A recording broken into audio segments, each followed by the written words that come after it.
तो आज हम शुरू करते हैं ट्रांजिस्टर के एक्शन के बारे में। इसमें हम देखेंगे कि ट्रांजिस्टर का जो एक्शन होता है वो कैसा होता है। ये हम पेन सेलेक्ट कर लेते हैं, बॉल पॉइंट पेन। ठीक है, तो हमने देखा ये कि ये हमारा एमिटर है। एमिटर मतलब ये एनपीएन टाइप ट्रांजिस्टर है, एनपीएन। ठीक है, ये हमारा एन हो गया, ये हमारा पी हो गया, ये हमारा एन हो गया, जिसमें पी जो है एज ए बेस है। इसको लास्ट क्लास में हमने किया है कि ये हमारा हो गया कॉमन बेस, क्योंकि बेस के साथ हम लोगों ने यहाँ पे कनेक्शन कर रखा है, इसलिए हम लोग बोलेंगे कॉमन बेस, या हम लोग बैटरी का यूज करेंगे या अच्छा। हम लोग ट्रांजिस्टर एक्शन में कुछ चीज़ें हम लोग जानते हैं यहाँ पे। लास्ट क्लास में या लास्ट स्लाइड में हम लोगों ने बात कर रखा ऑलरेडी, जो कि यहाँ हमारी लास्ट स्लाइड थी। ठीक है, ये common emitter and common base and common collector हम लोगों ने देखा था लास्ट, जो डिस्कस किया था कि इसमें कैसे कनेक्शन करते हैं forward bias and reverse bias का। इसके दो बेसिक रूल्स होते हैं, उन बेसिक रूल्स को हम यहाँ पे लिख लेते हैं। इसका कलर मैं चेंज कर देता हूँ, रेड। ठीक है, तो पहला रूल जो है बाइसिंग के रूल्स जो होते हैं, यहाँ हम मेंशन कर लेते हैं बाइसिंग के रूल्स, लिख देते हैं बाइसिंग।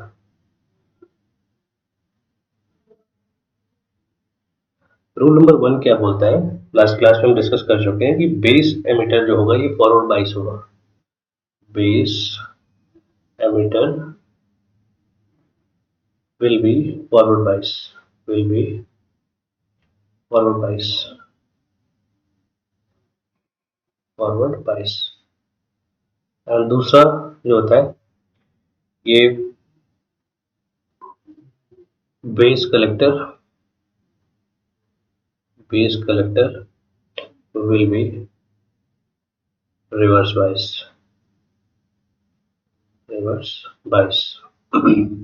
मतलब क्या है कि ये हमारा है बेस, इसी फोटो में अगर आप देखें तो ये हमारा है बेस, ये हमारा है एमिटर। जब इन दोनों का जब कनेक्शन करेंगे तो ये हमारा होना चाहिए फॉरवर्ड बायस में।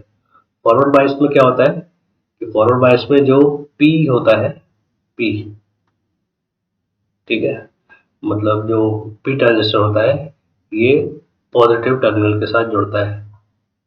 ठीक है, एंड अगर रिवर्स बायस की बात करेंगे तो जो एन जो ट्रांजिस्टर होता है ये हमारा पॉजिटिव के साथ जुड़ता है। तो ये हमारे बेसिक रूल्स है, इसको हम लोग नोट कर देते हैं। ठीक है, ओके, इसको इरेज कर देते हैं। ठीक है, तो हमने यहाँ पे देखा कि जो एन है, एन ट्रांजिस्टर है, एन ट्रांजिस्टर में मेजॉरिटी जो चार्जेस होते हैं वो इलेक्ट्रॉन्स होते हैं। ये हमारे इलेक्ट्रॉन्स हो गए मेजर, यहाँ भी एन जो है हमारे इलेक्ट्रॉन्स हो गए मेजर। एंड पी में प्रोटॉन्स जो ये होते हैं होल्स, ये मेजर हो गया, ये जो होंगे वो होल्स मेजर हो गए। ठीक है, इसमें माइनर, एन में माइनर होल्स होंगे, दो बना देता हूँ मैं जैसे माइनॉरिटी शो। एन में माइनॉरिटी होल्स होंगे एंड पी में माइनॉरिटी इलेक्ट्रॉन्स होंगे, दो बना दिया मैंने जिससे सिग्निफाई हो सके। ठीक है, अब यहाँ बात करते हैं, ध्यान देंगे कि हम यहाँ पे बाइसिंग करेंगे एनपीएन ट्रांजिस्टर में। ठीक है, ये जो हमारा फोटो है ये विदाउट बाइसिंग का है, विदाउट विदाउट बाइसिंग, बिना बाइसिंग का ऐसा होगा। ठीक है, ये हम लोग जानते हैं कि यहाँ पे जो सेंटर पॉइंट है ये हमारा ये बैरियर होता है, जो कि इलेक्ट्रॉन्स को इधर से इधर या फिर इधर से इधर मूव करने नहीं देता है। ठीक है, ये बैरियर होता है, पोटेंशियल बैरियर, इसके बारे में हम लोग पढ़ चुके हैं यहाँ पे। ठीक है, तो ये जो हमारी फोटो है ये विदाउट बाइसिंग है। अब किस चीज़ की हम लोग बाइसिंग करते हैं, अगेन देखेंगे यहाँ पे बाइसिंग में क्या होगा। इस फोटो को समझने से पहले हम यहाँ बाइसिंग कर लेते हैं इसका। फाइन, इसको यहाँ पे हम इसकी बाइसिंग करते हैं। थोड़ा पेन का जो कलर है ये डार्क कर देता हूँ मैं। ये बाइसिंग किया हमने, यहाँ बैटरी के टर्मिनल्स को जोड़ेंगे। ओके, वैसे ही यहाँ पे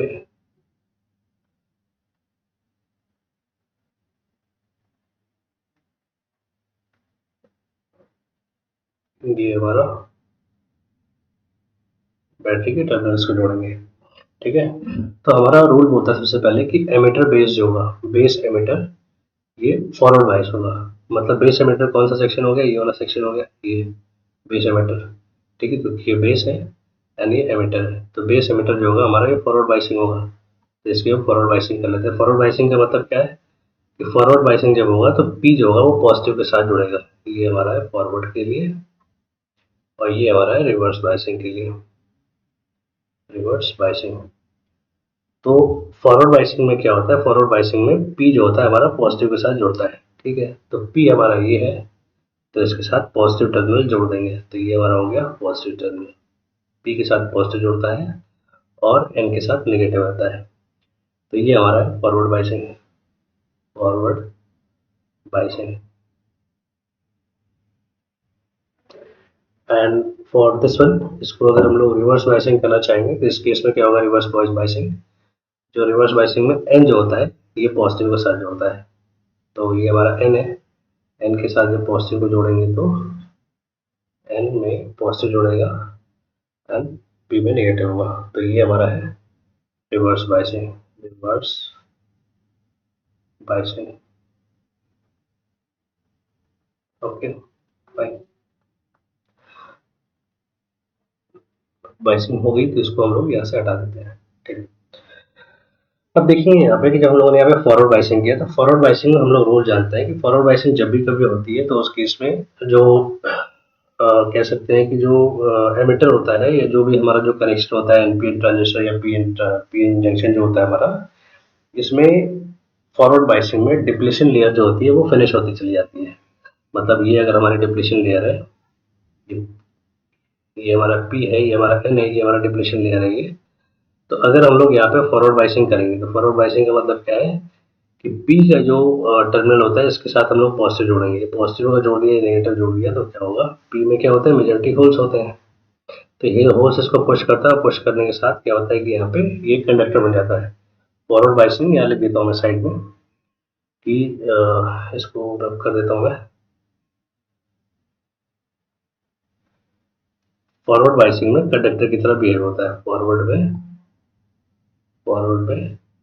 कंडक्टर एंड रिवर्स में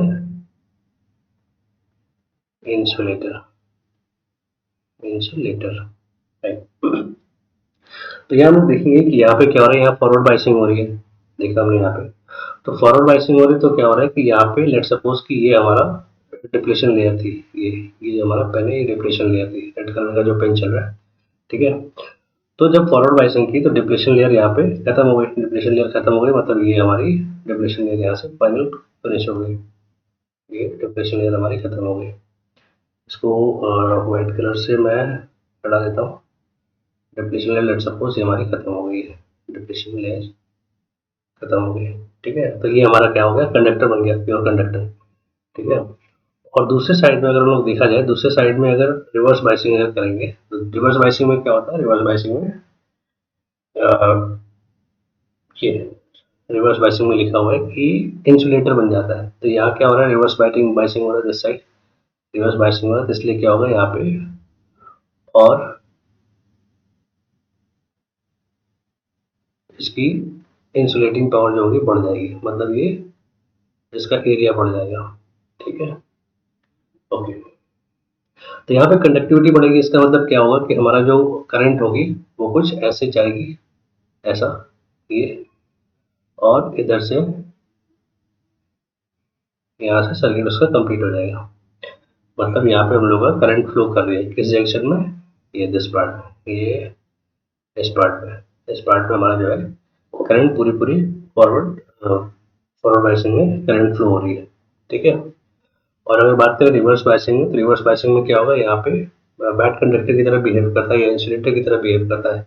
लेकिन यहाँ हम लोग बेसिक चीज जानते हैं कि यहाँ पे हमारा रिवर्स करंट जनरेट होती है, रिवर्स करंट। क्यों रिवर्स करंट जनरेट होती है, बिकॉज माइनॉरिटी जो चार्जेस होते हैं, माइनॉरिटी चार्ज कैरियर्स होते हैं, क्योंकि इसमें माइनॉरिटी चार्जेस कैरियर ये है, ये माइनॉरिटी चार्ज कैरियर है, तो माइनॉरिटी चार्ज कैरियर की वजह से करंट जो होती है इसमें फ्लो हो जाती है, ठीक है। तो इसमें यही समझाया गया है कि ट्रांजिस्टर का जो एक्शन होता है, ध्यान देंगे यहाँ पे, ट्रांसफर ऑफ रेजिस्टर मतलब रेजिस्टेंस का, रेजिस्टिविटी का जो ट्रांसफर होता है। अभी हमने देखा कि यहाँ पे एक तो डिप्लेशन लेयर थी, वो डिप्लेशन लेयर यहाँ पे हम लोग फॉरवर्ड बाइसिंग करने की वजह से कि यार जो डिप्लेशन लेयर है वो खत्म हो गई है और ये डिप्लेशन लेयर जो है शिफ्ट हो गई है, कह सकते हैं शिफ्ट हो गई, पूरी तरह से नहीं जाती है बट हाँ, अगर मैंने कहा कि इसकी वैल्यू 10 थी, इसकी वैल्यू 10 थी, ठीक है, यहाँ पे इसकी वैल्यू 10 है एंड इसकी वैल्यू भी अगर 10 थी बिफोर बाइसिंग, तो बाइसिंग करने के बाद जब हमने फॉरवर्ड बाइसिंग की, तो फॉरवर्ड बाइसिंग करने पे ये वाली जो हमारी लेयर है डिप्लेशन लेयर एनपी में, इसमें जो हमारी एनपी में जो डिप्लेशन लेयर थी ये हमारी फिनिश हो गई थी और पीएन में ट्रांसफर हो गई थी, ठीक है। तो ट्रांसफर ऑफ रजिस्टर की वजह से यहाँ पे इसको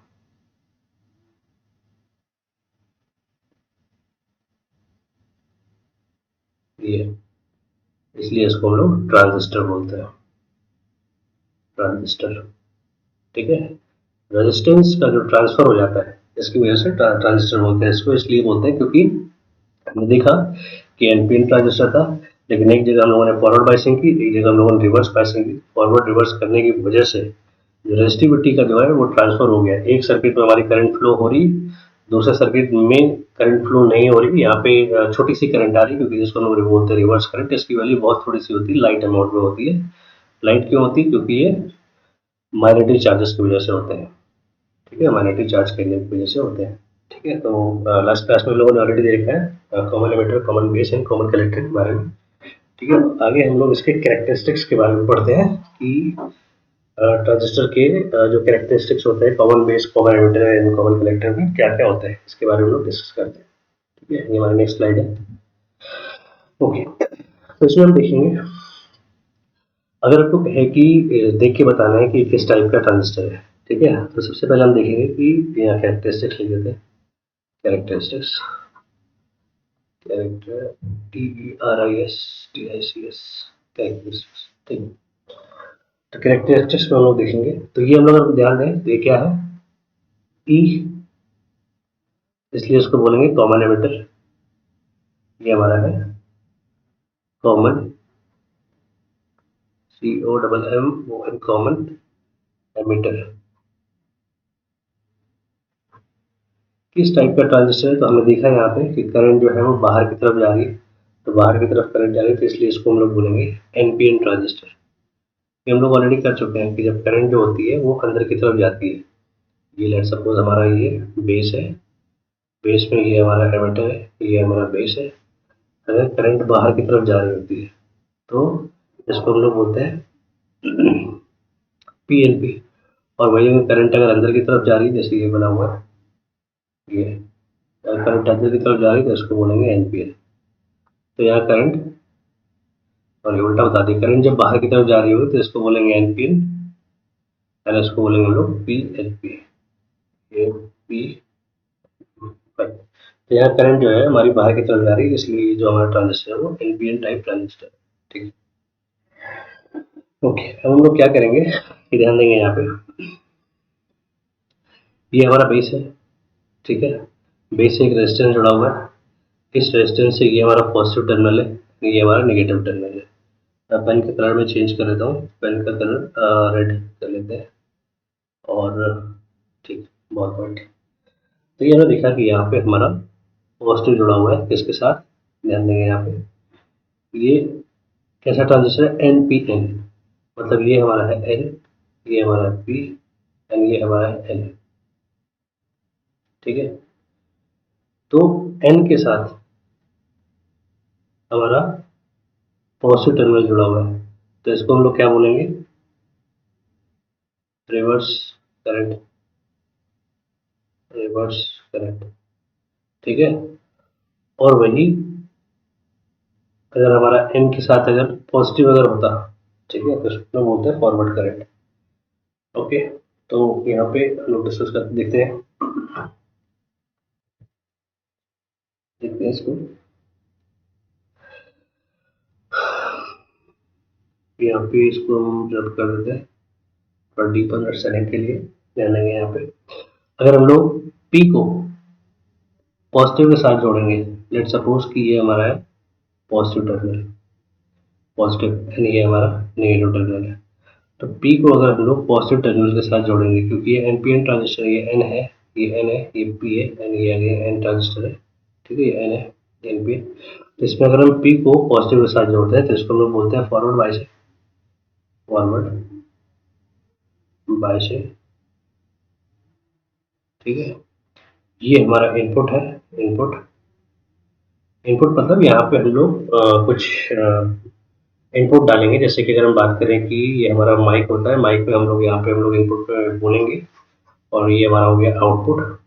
आउटपुट पे हमारा एम्पलीफायर लगा हुआ है या स्पीकर है, स्पीकर से हमारा आउटपुट हमको मिल रहा है, ठीक है। तो माइक पे अगर हम लोग 10 यूनिट्स अगर बोलते हैं, अगर बात करें 10 यूनिट्स बोलते हैं, तो आउटपुट पे हमें 100 यूनिट्स मिलती है या 90 यूनिट्स मिलती है, कुछ भी ज़्यादा मिलती है, ठीक है। वो एम्पलीफाई कर देता है। तो इसकी डीप स्टडी जो होगी वो हम लोग एम्पलीफायर में करेंगे, तो यहाँ ध्यान देंगे हम लोग। सपोज कर लेते हैं कि यही हमारी बाइसिंग है, ठीक है। तो यहाँ पे हम लोग की कौन सी बाइसिंग हो रही है, फॉरवर्ड बाइसिंग हो रही है, ठीक है। तो कितनी करंट आ रही है उसके लिए हम लोग यहाँ पे एक एमीटर लगा देते हैं इसमें, ठीक है। उसमें करंट ये नापेगा आई बी, आई बी इसलिए इसको बोला क्योंकि ये करंट आई को नापेगा इन बेस बी, बी बेस की वजह से इसलिए इसका नाम दे दिया आई बी, ठीक है। ये वी बी भी इसलिए बोला है क्योंकि ये पोटेंशियल नापेगा, इसलिए बेस के लिए, ठीक है, बेस के लिए नापेगा, तो इसलिए इसको बोला गया वी बी। ओके, अब यहाँ पे हम लोगों ने एक यहाँ पे वोल्ट मीटर लगा दिया। लेट्स सपोज कि हमने वोल्ट मीटर लगा दिया जो कि यहाँ पे वोल्टेज नापेगा इन दो टर्मिनल्स के बीच में। ये हमने यहाँ पे वोल्ट मीटर लगा दिया। इसका कलर मैं ब्लैक कर देता हूँ सो दैट इजिली समझ में आएगा। हमने यहाँ पे वोल्ट मीटर लगा दिया, ये connection, this is voltmeter V B, ठीक है, जो कि बताएगा कि इस टर्मिनल में वोल्टेज कितना जा रहा है, ठीक है। और एक वोल्ट मीटर हम यहाँ पे लगा दे रहे हैं जो कि शो करेगा कि इस सर्किट में कितना वोल्टेज है।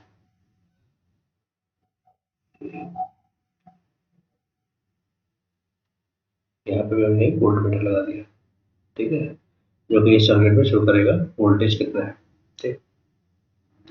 यहाँ कलेक्टर में, कॉमन कलेक्टर में वोल्टेज बताएगा ये, यानी कॉमन बेस में वोल्टेज बताएगा। मतलब कि क्या है कि यहाँ पे हमने देखा कि ये फॉरवर्ड बायसिंग हो रही है इस सेक्शन में। कौन सेक्शन में, इस सेक्शन में फॉरवर्ड बायसिंग हो रही है। इस सेक्शन की बात करें तो यहाँ पे हम लोग की रिवर्स बायसिंग हो रही है। रिवर्स बायसिंग क्यों, क्योंकि यहाँ पे जो एन है, एन के साथ पॉजिटिव जुड़ा हुआ है, एन पी के साथ नेगेटिव जुड़ा हुआ है, ठीक है। इसको मैं रब कर देता हूँ ताकि समझ सके इजी। बाकी चीज़ें हटा देता हूँ मैं। ये हट गया, ये 100 यूनिट्स की हमको ज़रूरत नहीं है, आउटपुट की भी ज़रूरत नहीं है, यहाँ पे इनपुट की भी ज़रूरत नहीं है हमको, सिर्फ समझाने के लिए था। तो हम लोगों ने ये देखा कि ये फॉरवर्ड बायसिंग है एंड ये हम लोग का रिवर्स बायसिंग है, रिवर्स बायसिंग। तो फॉरवर्ड बायसिंग हम लोग देखेंगे किरचॉफ लॉ के हिसाब से। तो ये जो है हमारा करंट क्यों बह रही, क्योंकि ये हमारा पॉजिटिव टर्मिनल है, ठीक है। पॉजिटिव टर्मिनल की वजह से पहले जो फोटो थी वो गलत बनी हुई थी, एक्चुअली पॉजिटिव टर्मिनल ये था, पॉजिटिव टर्मिनल ये होने की वजह से करंट ऐसी बहनी चाहिए नीचे की तरफ, लेकिन करंट ये फोटो उल्टी बनी हुई थी इसलिए मैंने इसको करेक्ट किया, ठीक है। ये फोटो गूगल से कॉपी की हुई थी तो मे भी कुछ गलत हो सकती है, ठीक है, फाइन। तो हमने देखा कि करंट कैसे फ्लो हो रही है, करंट का डायरेक्शन कुछ ऐसा है, ये कुछ इस शेप में करंट फ्लो हो रही है, इस शेप में, ठीक है। और यहाँ क्या हो रहा है, यहाँ पे करंट जो है वो मैग्नेटिक चार्जेस की वजह से, क्योंकि रिवर्स बायसिंग है, रिवर्स बायसिंग में क्या होता है कि इंसुलेशन बढ़ जाता है, मतलब करंट जाना बंद हो जाती है। इसका हमने देखा ऑलरेडी कि इसकी जो पावर थी, पहले मान लें ये एनपीएन ट्रांजिस्टर था, एनपीएन, ठीक है। जब हमने पी के साथ कनेक्शन किया तो पी के साथ कनेक्शन करने पर, बायसिंग करने पर क्या हुआ था कि ये गुड कंडक्टर बन गया था, इन दोनों में कंडक्टिविटी आने लगी थी। लेकिन इसका जो इंसुलेशन पावर थी वो इसमें ऐड हो गई थी, मतलब यहाँ पे करंट नहीं आ रही थी। इसमें मैग्नेटिक चार्जेस की वजह से बहुत थोड़ी सी अमाउंट में करंट आ रही थी। मान लेते हैं कि इसमें अगर 20 यूनिट करंट आ रही थी यहाँ पे, तो मैग्नेटिक की वजह से यहाँ पे 0.5 यूनिट या फिर उससे भी कम करंट हमारे यहाँ पे आएगी, ठीक है। तो इसको हम यहाँ से बी हटा ले रहे हैं ताकि इस चीज़ को समझ सके, ओके, ठीक है।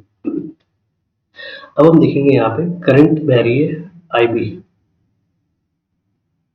आई बी, कौन सी करंट है, ये करंट है, कैसे चलेगी?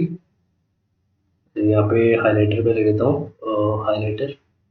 ओके, तो आई बी करंट जो होगी ध्यान देंगे ये कर सकते, ये हमारी करंट ऐसे चल रही है, ये ऐसा होता हुआ ये सर्किट को कंप्लीट कर रही है। ये हमारी यहाँ पे जो करंट बह रही है ये हमारी आई बी, ठीक है। क्यों? बेस की वजह से जो करंट बह रही है उसको बोलेंगे आई बी। और यहाँ पे इस वाले हाइलाइटर का कलर यहाँ पे चेंज कर ले रहे हैं, बट ऑरेंज कलर कर लेता हूँ यहाँ पे। और यहाँ पे क्या हो रहा है, आईसी करंट चल रही है, ये इसकी वजह से यहाँ पे आईसी करंट जनरेट हो रही है, ठीक है।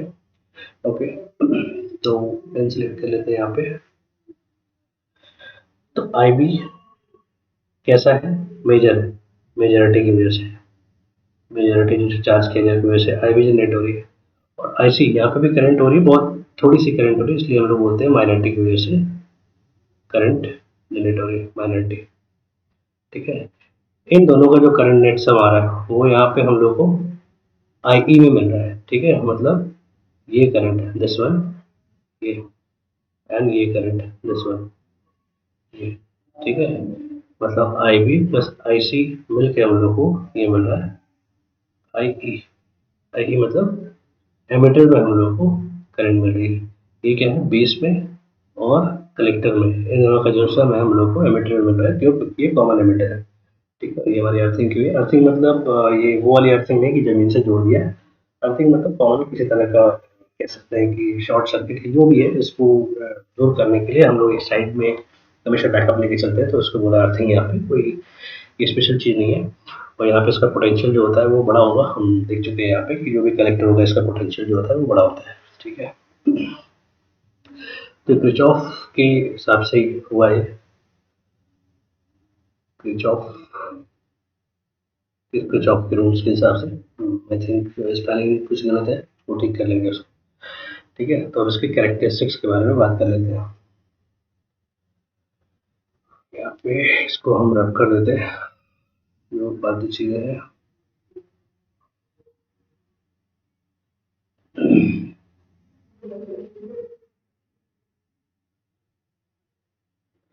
ओके, ये हमने यहाँ पे ये थोड़ा गलत बना हुआ है तो इसको हम ठीक कर लेते हैं। यहाँ पे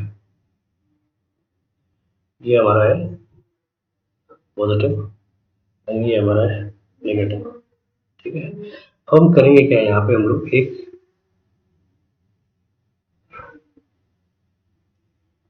लगा देंगे हम लोग वोल्टेज को रेगुलेट करने के लिए। एक्चुअली क्या होता है कि अगर हम बात करें यहाँ पे एनपीएन ट्रांजिस्टर की, ये ध्यान देंगे, ये हमारा एन, ये हमारा पी, ये हमारा एन। एनपीएन ट्रांजिस्टर की जब बात करेंगे तो जब पी को हम लोगों ने पॉजिटिव टर्मिनल के साथ अगर हम लोगों ने जोड़ दिया, सपोज कि पी को हम लोगों ने जब पॉजिटिव टर्मिनल के साथ जोड़ दिया तो इसकी कंडक्टिविटी बढ़ जाएगी।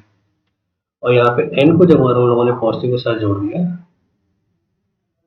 तो इसकी कंडक्टिविटी घट जाएगी, मतलब ये इसकी रेजिस्टिविटी बढ़ जाएगी, मतलब इसमें रेजिस्टेंस बढ़ जाएगी, ठीक है।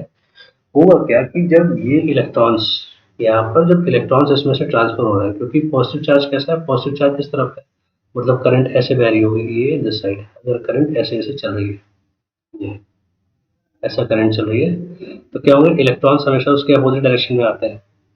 तो अगर हम ध्यान दें तो ये इलेक्ट्रॉन्स यहाँ से यहाँ पे जाए और उसके बाद सर्किट में कंप्लीट होके जाए तो यहाँ भी जा सकते हैं, ठीक है, क्योंकि जा तो सकते हैं, पॉसिबिलिटीज लेके चली जाती है। इसीलिए क्या करते हैं कि यहाँ पे हम लोग रेगुलेट करने के लिए हम लोग यहाँ पे वोल्टेज को कंट्रोल करने के लिए हम लोग यहाँ पे सिंबल बनाते हैं, जो कि हम लोगों ने ऑलरेडी अल्टरनेटिंग करंट में इसी में हम लोगों ने पढ़ रखा है। यहाँ पे सिंबल को हम लोग इसको रेगुलेट कर देंगे तो इसको हम लोग कंट्रोल कर सकते हैं। कंट्रोल का मतलब कि अगर हम यहाँ पे बोले इसका फंक्शन के बारे में तो यहाँ हम लोग का वी है, आई बी, ये क्या बेस की वजह से, ठीक है। यहाँ पे कलेक्टर बी सी ई जो होगा ये हमारा कांस्टेंट होगा, लेट्स सपोज केवल ध्यान देंगे यहाँ पे क्या है इसका मतलब कि जैसे कि मान लेते हैं कि करंट अगर यहाँ पे जा रही है, ये current 10 unit, suppose 10 unit current जा रही है, ठीक है। तो यहाँ पे भी हम लोग को ये 10 यूनिट इनपुट मिलना चाहिए, ठीक है।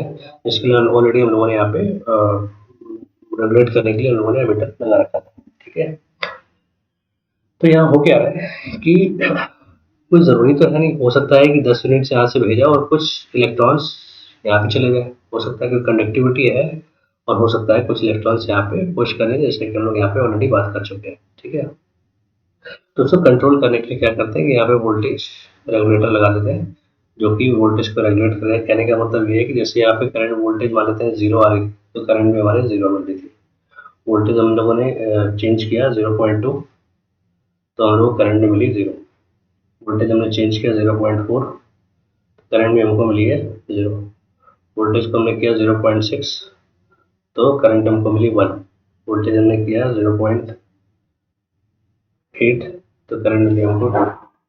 कहने का ये है कि हर बार वोल्टेज चेंज करने पे हम लोग को करंट अलग अलग मिलेगी, क्योंकि पता चल रहा है यहाँ पे वोल्टेज जैसे जैसे हम लोग चेंज करेंगे तो हम लोग करंट अलग अलग मिलेगी, क्योंकि करंट और वोल्टेज आपस में इन लोगों का रिलेशन होता है। ठीक है, तो VCE क्या है, यहाँ पे इस चीज को कांस्टेंट रखेंगे। कहने का मतलब ये है कि जब 10 यूनिट वोल्टेज दिया गया, तो ध्यान देंगे यहाँ पे अगर 10 यूनिट वोल्टेज दिया गया, 10 यूनिट, ठीक है, और सपोज कि यहाँ पे हमको 10 यूनिट मिल रहा है, तो हर बार उतना ही मिलना चाहिए। मतलब हर बार जब 10 यूनिट भेजेंगे तो रिसीव हमको 10 यूनिट होना चाहिए। ठीक है, अगर कभी ऐसा हुआ कि हमने भेजा 10 यूनिट और रिसीव हमको अगर 9 यूनिट हुआ, इसका मतलब कि 1 यूनिट यहाँ पे ट्रांसफर हो रहा है। ठीक है, सिंपल सा है, 1 यूनिट यहाँ पे ट्रांसफर हो रहा है। तो अगर कभी ऐसा केस आएगा तो इसको कंट्रोल करने के लिए हम लोग यहाँ पे इसको रेगुलेट कर देंगे। मतलब इसका की जो है इस तरफ या फिर इस तरफ हम लोग कर देंगे, जिससे हमारा वोल्टेज जो होगा वो रेगुलेट हो जाएगा। मतलब जो करंट आ रही होगी यहाँ पे हम लोग बैरियर कह सकते हैं, बैरियर हम लोग बढ़ा देंगे। जैसे मान लें 10 इलेक्ट्रॉन्स आ रहे हैं, तो उसमें से हम इसको बैरियर बढ़ा के उन 10 इलेक्ट्रॉन्स को वापस सर्किट में हम लोग भेज देंगे। ठीक है, इसलिए इसका यूज करते हैं। ठीक है, इसको यूज कर देते हैं। फाइन, तो ये हमारा हो गया। टेबल के बारे में बात कर ली है, देख लेते हैं कुछ छूटा तो नहीं है। मेरे ख्याल में हो गया ये। कुछ ऑफ फ्लो हो गया, फॉरवर्ड बायसिंग हो गई। ओके, नेक्स्ट स्लाइड पे जाते हैं। ये हम लोग का ग्राफ है। ग्राफ में ध्यान देंगे, अगर ये हमारा करंट है आई यहाँ पे, ठीक है, और एक दूसरा लेंगे, ये लेट सपोज कि ये हमारा वोल्टेज है किसका, बेस एमिटर का वोल्टेज। बैक स्लाइड पे जाते हैं। बेस एमिटर कौन सा, ये है बेस एमिटर का वोल्टेज। ठीक है, बेस एमिटर का वोल्टेज। यहाँ क्या था, हम लोग यहाँ फॉरवर्ड बायस थी। ठीक है, तो फॉरवर्ड बायस में हम लोग जानते हैं कि फॉरवर्ड बायस का ग्राफ कैसा जाता है, ये ऐसा जाता है। ठीक है, तो वही यहाँ पे बना हुआ है कि बेस एमिटर का जो ग्राफ है ये इस तरफ किया हुआ है। ठीक है, इसको नी वोल्टेज बोलते हैं, यहाँ पे वोल्टेज चेंज होता है। नी वोल्टेज क्योंकि ये घुटने की तरह होता है, ये सब हम लोग ऑलरेडी क्लास में कर चुके हैं। ठीक, तो यहाँ पे एक ट्राइंगल बनाएंगे। ट्राइंगल इसलिए बनाएंगे क्योंकि ध्यान देंगे यहाँ पे ये हमारा क्या है, डी आई, क्योंकि आई का ग्राफ है, ये हमारा आई का ग्राफ शो हो रहा है, तो ये हमारा हो जाएगा डी आई। एंड ये हमारा वोल्टेज का ग्राफ है, इसलिए हम लोग बोलेंगे इसको डी वी। पहले बार कलर में चेंज कर लेता हूँ, रेड कर लेता हूँ, जिससे समझ में आएगा। ओके, ये हमारा है डी आई एंड ये हमारा है डी वी। ठीक है, डी आई डी वी इसलिए बना रखा है क्योंकि देखिए हर केस में, जैसे कि हम लोगों ने यहाँ पे देखा ना कि हमने यहाँ पे 10 यूनिट दी, रिसीव हमको मिली 10 यूनिट, फिर हमने दी 20 यूनिट, रिसीव हमको मिली 20 यूनिट, सही है। फिर हमने दी 30 यूनिट, रिसीव हमको मिली 29। इसका मतलब क्या, एक इलेक्ट्रॉन यहाँ जा रहा है। फिर हमने दी 40 यूनिट, हमको रिसीव कितनी मिल रही है, 38। इसका मतलब अब यहाँ 2 इलेक्ट्रॉन जा रहे हैं। फिर हमने दी 50 यूनिट, मिल रही कितना, 32।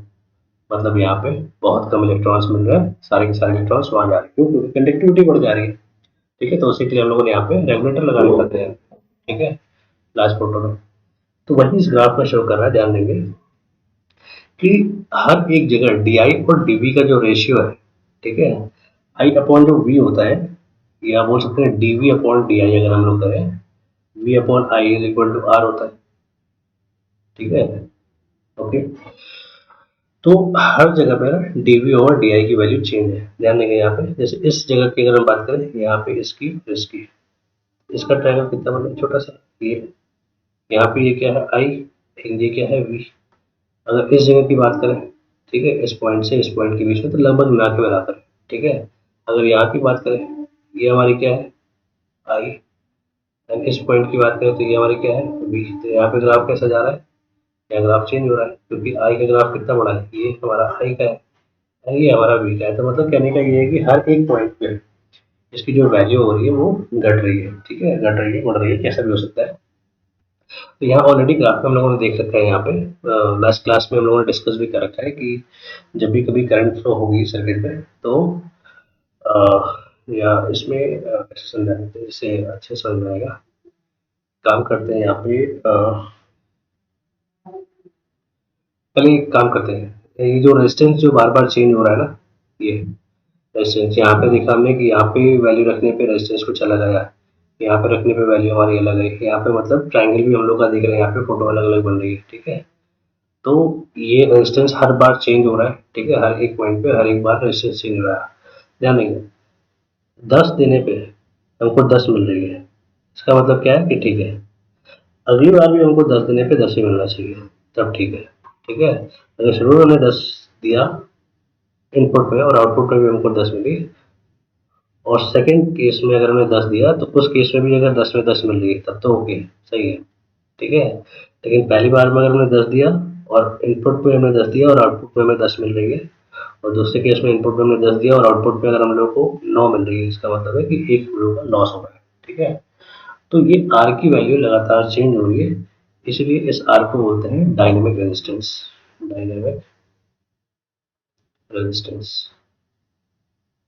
क्योंकि इसमें R की वैल्यू जो होती है वो हर जगह पे चेंज हो रही है, ठीक है। तो ये हमारा हो गया किसके लिए, फॉरवर्ड बायसिंग के लिए। अब हम लोग बात कर लेंगे रिवर्स बायसिंग के लिए, ब्रेकडाउन वोल्टेज क्या होता है। तो स्लाइड पे ये तो हम लोग का ये ठीक, रिवर्स बायसिंग के लिए हम लोग देखेंगे। रिवर्स करंट के लिए बार फिर से इस फोटो पे जाते हैं हम लोग, ठीक, ये हम लोग ये सब इनको इरेज कर देते हैं, ओके।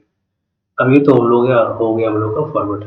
तो अगर हम लोग जब रिवर्स के बारे में बात करेंगे, रिवर्स करंट के बारे में, तो यहाँ क्या हो रहा होगा, ये लेट सपोज कि हमारा एन टाइप है, तो एन टाइप के साथ पॉजिटिव टर्मिनल, ये हो जाएगा नेगेटिव टर्मिनल, नेगेटिव टर्मिनल होने की वजह से यहाँ पे रेजिस्टिविटी जो होगी वो बढ़ जाएगी और करंट नहीं जाएगा, और यहाँ पे जो होंगे माइनॉरिटी चार्ज कैरियर्स या माइनर करंट फ्लो होगी, जिसको हम लोग बोलते हैं रिवर्स करंट, रिवर्स करंट। तो जैसे यहाँ पे करंट फ्लो होने में हमने 10 दिया था, 10 मिली थी, 20 दिया, 20 मिली, 30 दिया, 29 मिली, 40 दिया, 35 मिली। तो हो सकता था जैसे कि इलेक्ट्रॉन्स यहाँ ट्रांसफर हो रहे थे, वैसे ही यहाँ पे भी तो ऐसा हो सकता है कि इलेक्ट्रॉन्स यहाँ ट्रांसफर हो सकते हैं, ठीक है। तो हम ऐसा नहीं चाहते, हम चाहते हैं कि जब भी हम सर्किट में करंट फ्लो करें तो हमको पता होना चाहिए कि करंट इस सर्किट में कितनी जा रही है, और वो हमारे कंट्रोल में होनी चाहिए। इसलिए यहाँ पे भी हम लोगों ने वोल्टेज का रेगुलेटर लगा रखा है। जैसे यहाँ पे हम लोगों ने इस करंट के लिए हम लोगों ने वोल्टेज रेगुलेटर यहाँ लगा रखा है, ठीक है। वैसे ही इस करंट के लिए वोल्टेज रेगुलेटर हम लोग यहाँ लगा रखेंगे, मतलब सेम उल्टा काम करेंगे जैसे हम लोग वहाँ पे काम कर रहे थे, ठीक है। तो इस स्लाइड को डिलीट कर देते हैं, ठीक है, ओके। तो यहाँ क्या होगा, वही सेम कंडीशन, ठीक है। यहाँ पे हम लोगों ने वोल्टेज रेगुलेटर लगाया, तो वोल्टेज रेगुलेटर लगाने की वजह से हमारे यहाँ पर रिवर्स करंट मिली, और रिवर्स करंट का जो ग्राफ होता है ऑलरेडी हम लोग देख चुके हैं, इसका जो ग्राफ होता है ये हमारा थर्ड क्वाड्रेंट में होता है, कुछ ऐसा जाके ये परसेंट होता है, ठीक है। एनजी के हिसाब से ये ब्रेकडाउन वोल्टेज होता है, ठीक है। मतलब एक टाइम बाद वोल्टेज लगातार अगर हम लोग बढ़ाते ही रहते हैं तो वोल्टेज कांस्टेंट हो जाता है और करंट बढ़ने लगती है, ठीक है। तो उसी का ये ग्राफ है, ठीक है। तो ये ब्रेकडाउन हो गया हमारा, तो अभी इसके बारे में बात नहीं कर रहे, यहाँ पे इसको हम रब कर देते हैं। यहाँ पे ये हमारा इरेजर हो गया, ये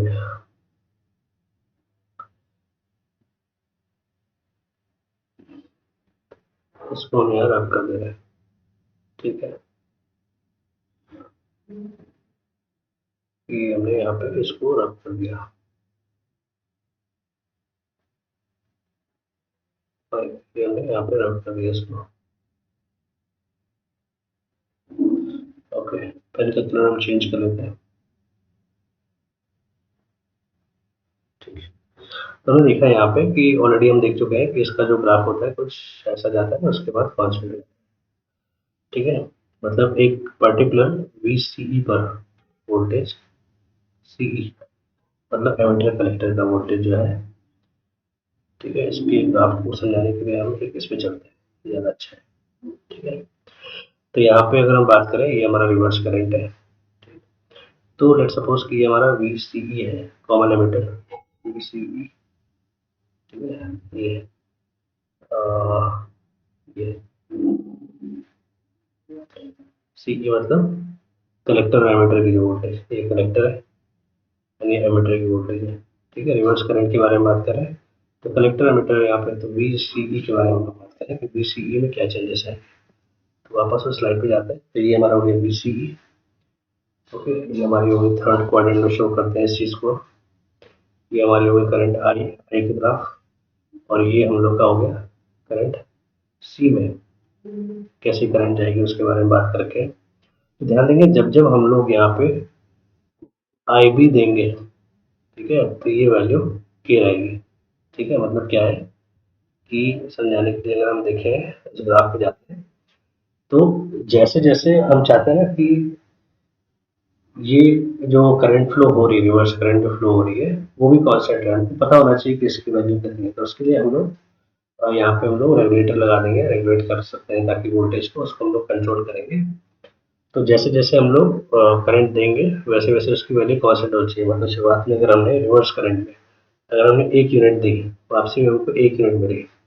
दूसरी बार भी अगर हम लोग 1 यूनिट देंगे तो हमको वापसी में 1 ही मिलना चाहिए। अगर वापसी में हमको 0.6 मिल रही है, तो इसका मतलब है कुछ करंट का लॉस यहाँ से यहाँ हो रहा है। ठीक है, तो इसको हटाने के लिए हम लोग कह सकते हैं कि यहाँ पे हम लोग रेगुलेटर लगा देंगे, वोल्टेज का रेगुलेटर। मतलब जब जब हम लोग करंट बढ़ाएंगे, जैसे 1 की वैल्यू 1 मिली, 2 की वैल्यू 2 मिलनी चाहिए, 3 की वैल्यू 3 मिलनी चाहिए, 4 की वैल्यू 4 मिलनी चाहिए। ठीक है, तो ये जनरल एग्जाम्पल है। तो उस केस में क्या होगा, 1 की वैल्यू 1 के लिए है, ध्यान देंगे इसको हम लोगों ने रेगुलेटर को ऐसा सेट कर रखा है। 2 की वैल्यू 2 पाने के लिए हम लोग को रेगुलेटर को कुछ इसका एडजस्ट करना पड़ेगा, क्योंकि इलेक्ट्रॉन जंप कर सकते हैं। 3 की वैल्यू के लिए इसका एडजस्टमेंट हम लोग को अलग करना पड़ेगा। 4 की वैल्यू 4 पाने के लिए इसका एडजस्टमेंट हम लोग को अलग करना पड़ेगा। जस्ट लाइक समझाने के लिए अगर हम बात करें कि ये हमारा गेट है, ठीक है, गेट में हमारे 2 लोगों के निकलने के रास्ते हैं, एक ये और एक ये। ठीक है, बाहर 100 लोगों की भीड़ है। तो अगर हम जाना अलाउ करेंगे सबको, अगर हम बोलेंगे कि ठीक है आप लोग जाइए, तो एक बार एक यहाँ से जाएगा और एक यहाँ से जाएगा, मतलब एक बार में 2 लोग ही जाएंगे और आउटपुट में एक बार में 2 लोग ही निकलेंगे। ठीक है, लेकिन अगर हमने कर दिया 3, एक बार में अब 3 लोग जाएंगे, टाइम कम लगेगा वो ठीक है, लेकिन एक बार में अब 3 लोग जाएंगे। तो वैसे सेम है, जैसे जैसे हम लोग यहाँ पे वैल्यू यूनिट वैल्यू बढ़ाते हैं, 2 की 2 की, 3 की वैल्यू 3 की, 4 की वैल्यू 4 की, जैसे उन्होंने गेट लगाया था ना बैरियर कि एक बार में 3 ही जाए, तो वैसे यहाँ पे हम लोग पोटेंशियल का बैरियर यहाँ पे लगा देंगे। तो आई थिंक क्लियर हो गया होगा। तो वही यहाँ पे बात करते हैं कि हर जगह पे इसकी वैल्यू IV की वैल्यू के है, तो यहाँ पे सपोज कि IC की वैल्यू यहाँ मिल रही है। ठीक है, अब ये इस IB की वैल्यू अगर K2 है, तो दूसरे करंट के लिए अगर कॉमन कांस्टेंट K है, तो यहाँ पे हमको वैल्यू मिलनी चाहिए, इसकी IC की वैल्यू ये होनी चाहिए। थर्ड के लिए IB की वैल्यू अगर K3 है, K1 हो गया, ये K2 हो गया, K3 हो गया। फोर्थ के लिए IB की वैल्यू K4 है, K4, ये K1, K2, K3 ये सब क्या है, ये सब कॉन्स्टेंट्स है। मतलब जैसे जैसे हम लोग लास्ट स्लाइड पे जाते हैं, जैसे जैसे हम लोग 4 की वैल्यू, अगर हम लोग 4 डाटा दिया हम लोगों ने और 4 हमको चाहिए, तो उसके लिए हमको इसका जो वोल्टेज है वो चेंज करना पड़ेगा। ठीक है, तो ये सब हम लोगों ने देखा है यहाँ पे। अच्छा, एक और इम्पोर्टेंट पॉइंट है यहाँ पे कि जो हमारा ब्लैंक स्लाइड पे जाते हैं, कि अगर जैसे जैसे हम लोग आईबी में चेंज करेंगे then there will be change in IC. Note कर लेते हैं यहाँ पे, if there will be change in IB, if there is change in IB then there will be change in IC. ठीक है, एट पर्टिकुलर आईबी, या at की जगह पर हम लोग लिख सकते हैं यहाँ पर कॉमन पर्टिकुलर।